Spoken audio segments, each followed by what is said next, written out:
সল্লু কামা রাআইতুমুনি উসল্লি, তোমরা ঠিক সেভাবেই সালাত আদায় করো যেভাবে আমাকে সালাত আদায় করতে দেখো। নবী করিম সাল্লাল্লাহু আলাইহি ওয়াসাল্লামের এই নির্দেশনার আলোকে সাহাবায়ে কেরাম নবীজিকে দেখে দেখে নামাজ শিখেছেন এবং তারা তাদের পরবর্তীদেরকে শিখিয়েছেন। এভাবেই যুগ পরম্পরায় আমাদের কাছে সালাত পৌঁছেছে, আর আমরা ঠিক সেভাবেই সালাত আদায় করছি যেভাবে নবী করিম সাল্লাল্লাহু আলাইহি ওয়াসাল্লাম সালাত আদায় করতেন। কিন্তু সল্লু কামা রাআইতুমুনি উসল্লি এই হাদিসের মতো এত স্বীকৃত ও প্রতিষ্ঠিত হাদিসও নামদারি আহলে কোরআনদের বিকৃতির থাবা থেকে রেহাই পায়নি। তারা এই হাদিসের মধ্যে যে ভয়াবহ বিকৃতি সাধন করছে তা দেখে রীতিমতো হতবাক হতে হয়। দেখুন তাদের একজনের বক্তব্য।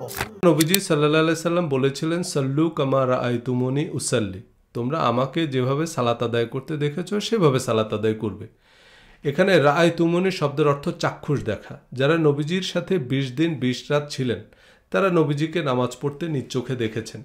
কিন্তু আমরা যারা নবীজিকে নামাজ পড়তে দেখিনি, আমাদের জন্য সে নামাজের পরিপূর্ণ বর্ণনা মালিক রাদিয়াল্লাহু তাআলা আনহু দেননি কেন? সল্লু কামা রাআইতুমুনি উসাল্লি এই বিখ্যাত হাদিসের বর্ণনাকারী আমাদেরকে রাসূল সাল্লাল্লাহু আলাইহি সাল্লামের নামাজ সম্পর্কে দুটি তথ্য দিয়েছেন। নামাজের সময় আজান দিবে এবং যে বয়সে বড় সে ইমামতি করবে। সজল সাহেব বলতে চাচ্ছেন, এখানে এই হাদিসের বর্ণনাকারী মালিক রাদিয়াল্লাহু আনহু নবীজি যেভাবে নামাজ আদায় করেছেন সেভাবে নামাজের বর্ণনা আমাদেরকে দিয়ে যাননি, বরং তিনি নামাজ সম্পর্কে মাত্র দুটি তথ্য দিয়েছেন।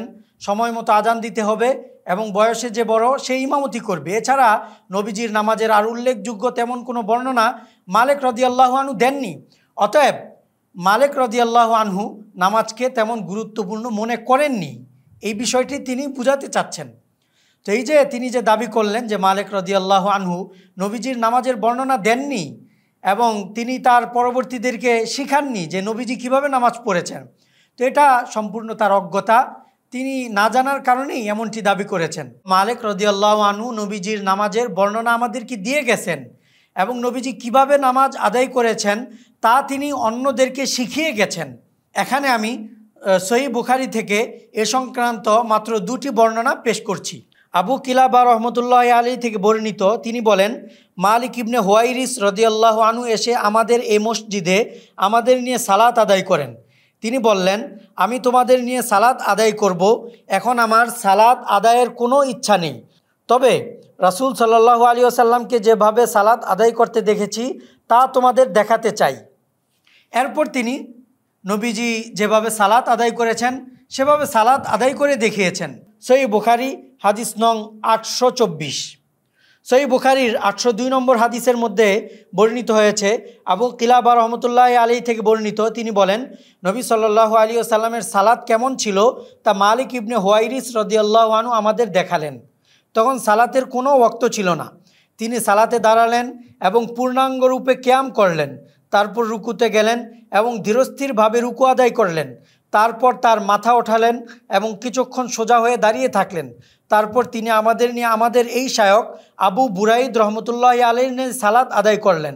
আর আবু বুরাইদ রহমতুল্লাহ আলী দ্বিতীয় সিজদা থেকে মাথা উঠিয়ে সোজা হয়ে বসতেন, তারপর দাঁড়াতেন। এই দুটি হাদিসের ভাষ্য কতটা সুস্পষ্ট যে নামাজের ওয়াক্ত ছিল না, নামাজের সময় ছিল না, এরপরও শুধুমাত্র নবীজির নামাজ দেখানোর জন্য মালিক রাদিয়াল্লাহু আনহু এসে অন্যদেরকে নামাজ শিখাতেন, নামাজ পড়ে দেখাতেন। আর সজল সাহেব বলছেন যে নবীজির নামাজের বিবরণ নাকি মালিক রাদিয়াল্লাহু আনহু আমাদেরকে দিয়ে যাননি। তো তারা দাবি করেন যে তারা কোরআন মানেন, কিন্তু আসলে তারা কোরআনও মানেন না। কোরআনে কি একথা নেই? ওয়ালা তাকফু মা লাইসা লাকা বিহি ইলম ইন্নাস সামআ ওয়াল বাসারা ওয়াল ফুআদ কুল্লু উলাইকা কানা আনহু মাসউলা। আর যে বিষয়ে তোমার জ্ঞান নেই তার পিছনে পড়ো না, নিশ্চয় কান, চোখ ও অন্তর এর প্রত্যেকটি সম্পর্কে জিজ্ঞাসা করা হবে। তো এরপরও তিনি তার না জানা কিংবা অজ্ঞতার উপর ভিত্তি করে কত বড় বড় কথা বলছেন। তো যদি তিনি প্রকৃত কোরআনের অনুসারী হতেন, প্রকৃতভাবেই কোরআন মানতেন, তাহলে তিনি তার অজ্ঞতা